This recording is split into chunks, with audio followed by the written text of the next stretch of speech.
December 14, 2024. Sa ngayon po ay patuloy pa rin na iba't ibang weather system ang nakakaapekto ngayon dito sa ating bansa. Ang malamig na hanging amihan ang umiihip po dito sa northern at central Luzon, habang ang mainit naman na easterlies ang hangin na umiihip sa silangan ng Visayas at Mindanao, at ang shear line ay nakakaapekto pa rin dyan sa may southern Luzon at ilang bahagi ng northern part ng Visayas. Ang shear line po ay yan yung lugar kung saan nagsasalubong ang malamig na hanging amihan at mainit na easterlies na nagre-resulta rin po yan ng mga pag-ulan sa lugar kung saan po yan umiiral.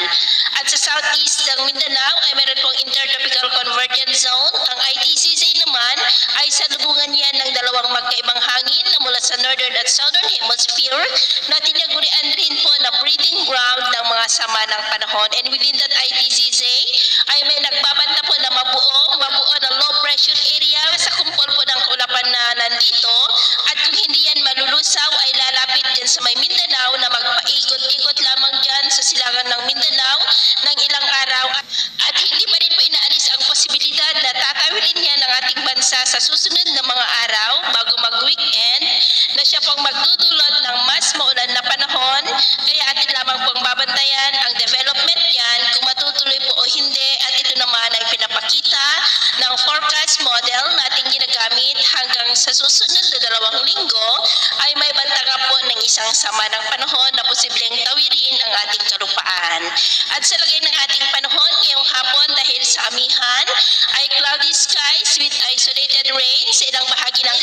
po ng Cagayan Valley, lalo na dito sa may Cagayan, ilang bahagi ng Cordillera, lalo na po sa may Apayao, maging po sa may La Union. Dahil naman sa shear line ay cloudy skies with isolated rains sa ilang bahagi ng Quezon, Bicol Region, Oriental Mindoro, Marinduque, Romblon, Southern Palawan, Aklan, Capiz at Iloilo. At dahil naman sa mga localized thunderstorm ay cloudy skies with isolated rains sa malaking bahagi po ng Mindanao, at mamayang gabi ay posible pa rin ang mga isolated rains po sa ating bansa,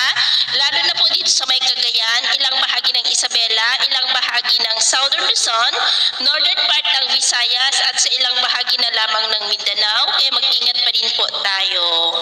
At sa atin naman pong mga baybayin, dahil sa amihan ay iwasan na muna natin ang papalaot sa mga baybayin ng Batanes, Babuyan Islands, northern seaboard po ng Cagayan, maging sa kanlurang baybayin ng Ilocos Region at sa seaboard po ng Pangasinan, dahil ang mga alon dyan ay posible po na aabot hanggang sa 6 to 12 feet. Kaya hanggat maaari ay iwasan na po muna natin ang papalaot dyan sa mga may kulay pula para po mas makaiwas sa mga sakuna